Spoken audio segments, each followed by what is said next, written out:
Hi, everyone. I'm Steve here with Pastor Victor Brote. Thanks for being with us, Pastor. Glad to be here. So you have an interesting verse in Matthew. Why don't you go ahead and read it, and we'll kind of talk about how it's the impression that it's giving us today. So go ahead. Yeah, this is Jesus speaking in Matthew 5:18.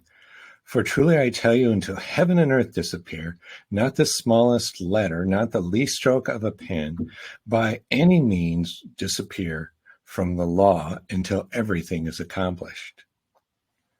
So if you read the passage, it's till heaven and earth pass away. That's quite a distance of time that has not happened yet. And it's odd that I hear a lot of feedback. Oh, well, we don't have to tithe. That's all the law. Well, we shouldn't murder. We shouldn't lie.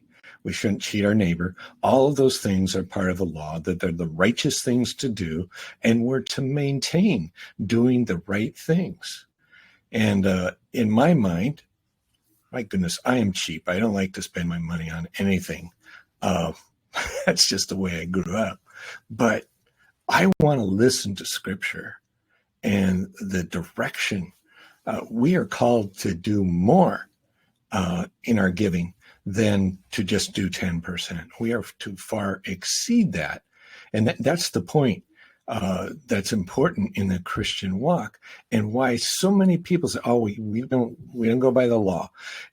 It's true in one sense. Jesus fulfilled the law for us, but we are to exceed.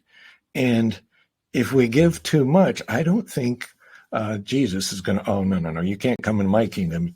You're overdoing it there. So that's my Yeah, point. the people that argue that saying tithing is not for today, I would question why they're even making that argument. Why are you making that argument? Are you fearful that you're not going to have enough money?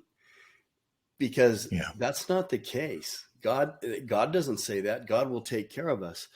So I just think the motives of people arguing against a tithe in today's time, and Jesus Christ fulfilled the law for us. So it's not a matter of, okay, I did this wrong, I did that wrong, and I'm going to hell. No, we believe in Jesus Christ, and through faith we're saved.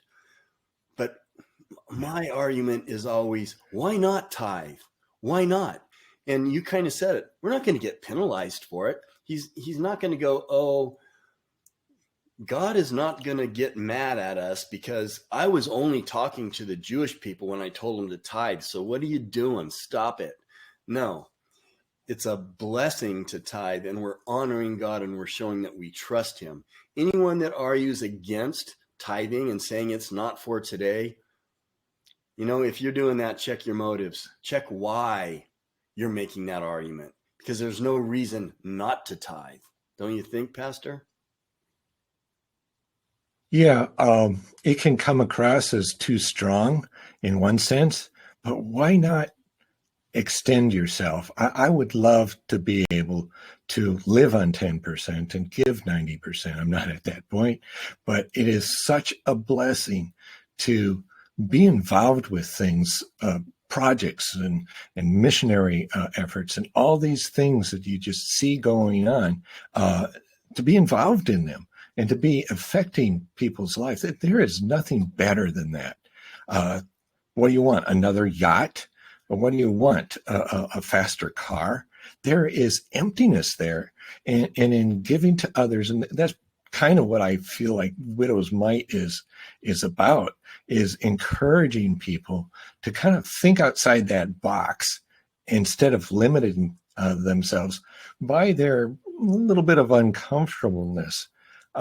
We're not talking about giving to this ministry. We're talking about giving to God and seeing God things happen. And that's what's so important.